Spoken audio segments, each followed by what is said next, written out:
Break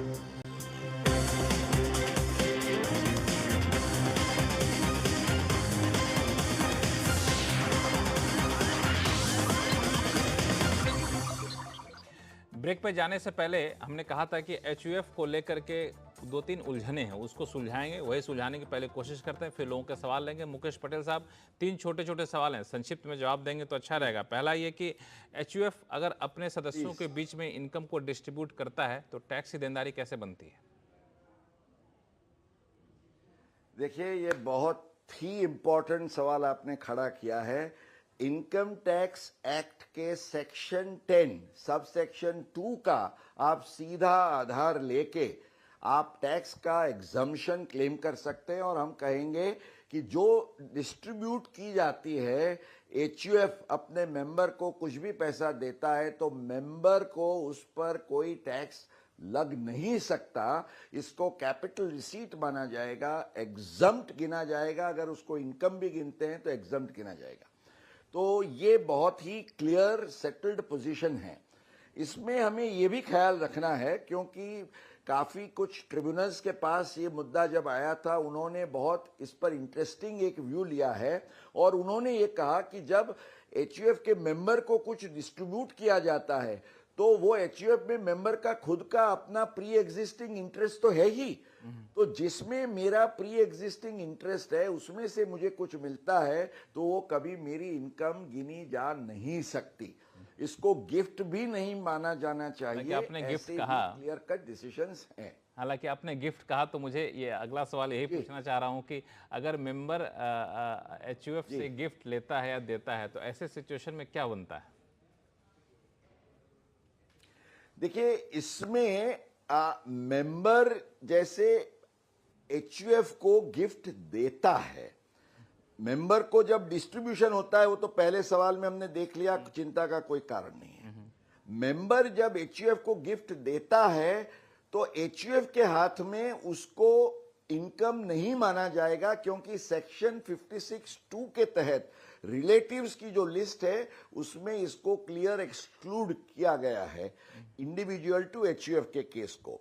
इसलिए चिंता का कोई कारण नहीं है। लेकिन लक्ष्मण जी, सेक्शन 64 के तहत जो क्लबिंग ऑफ इनकम के प्रोविजंस हैं उसको ख्याल में रखते हुए 64(2) में अगर मैं अपने एचयूएफ को कुछ गिफ्ट देता हूं तो उसकी जो इनकम निकलती है होती है वो मेरे केस में क्लबिंग के लिए मुझे उसको कंसिडर करना होगा।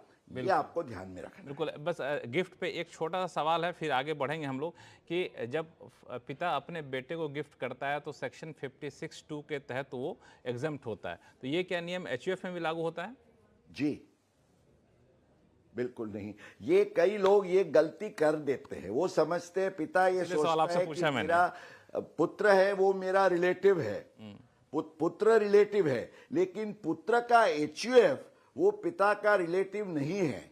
इसलिए अगर पिता पुत्र के एचयूएफ को गिफ्ट देता है तो वो पुत्र के एचयूएफ के केस में उसको इनकम माना जाएगा। हालांकि शुरू में आप मान लीजिए कि वो एचयूएफ की और कोई इनकम नहीं है तो पिता से 3 लाख का भी आप गिफ्ट लेके उसको इनकम दिखा के 0 टैक्स में आप रिटर्न भर सकते हैं। लेकिन इनकम तो ये प्लानिंग हो सकता है, विल के तहत करते हैं तो भी कोई प्रॉब्लम नहीं है।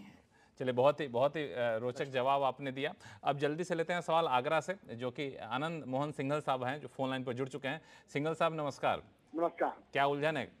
मेरा प्रश्न ये था, मेरी बजाज आधार की पॉलिसी थी, वन टाइम मेरा इंक्रीमेंट ज्यादा 50,000 रुपए एक बारी में, और असम में छोटा 62,500। 20 साल की पॉलिसी थी, मैंने 11 साल बाद उसका प्रीमेच्योर पेमेंट ले लिया।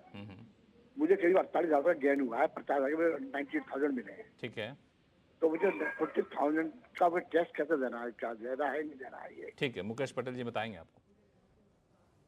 जी जी जी जी।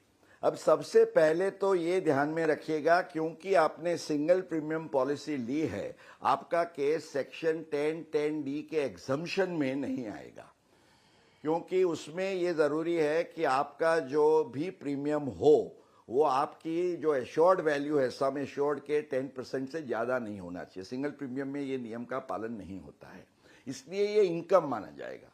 पर इसको टैक्स कैसे करेंगे, तो अब सेक्शन 45 के तहत ये स्पष्ट किया गया है कि ऐसे इंश्योरेंस के जो प्रोसीड्स हैं जिसको टैक्सेबल गिना जाता है उसको आप कैपिटल एसेट का ट्रांसफर होता है उस संदर्भ में इसको कैपिटल गेन्स गिना जाएगा और कैपिटल गेन्स माना जाता है तो आपको इंडेक्सेशन का भी फायदा मिलेगा। तो मैंने आपके लिए ये गिनती करके रखी है आनंद मोहन जी, आप खुश होंगे कि 220 इंडेक्स थी 2013-14 की जब आपने ये पॉलिसी ली, और लक्ष्मण जी अभी कुछ दिनों पहले इस साल की 2024-25 की इंडेक्स 363 घोषित की गई है। तो इसके कारण जो आपका 50,000 का जो निवेश था उसकी इंडेक्स वैल्यू हो जाएगी 82,500, 82,500। तो आपको जो 98,656 मिला उसमें से 82,500 को डिडक्ट करते हुए केवल 16,156 पर आपको 20% का टैक्स लगेगा, नहीं कि पूरे अमाउंट पर जो आपकी सोच थी। चलिए सिंघल साहब, बहुत ही डिटेल में पूरा रिसर्च करके मुकेश पटेल साहब ने आपको बता दिया। उम्मीद करता हूं कि आपकी उलझन दूर हो गई होगी। और फिलहाल वक्त है छोटे से ब्रेक का। ब्रेक के बाद बताएंगे कि अगर सैलरी से मिलने वाले एरियर पर आपने टैक्स चुका दिया है तो रिफंड कैसे पाएं, बताएंगे छोटे से ब्रेक के बाद।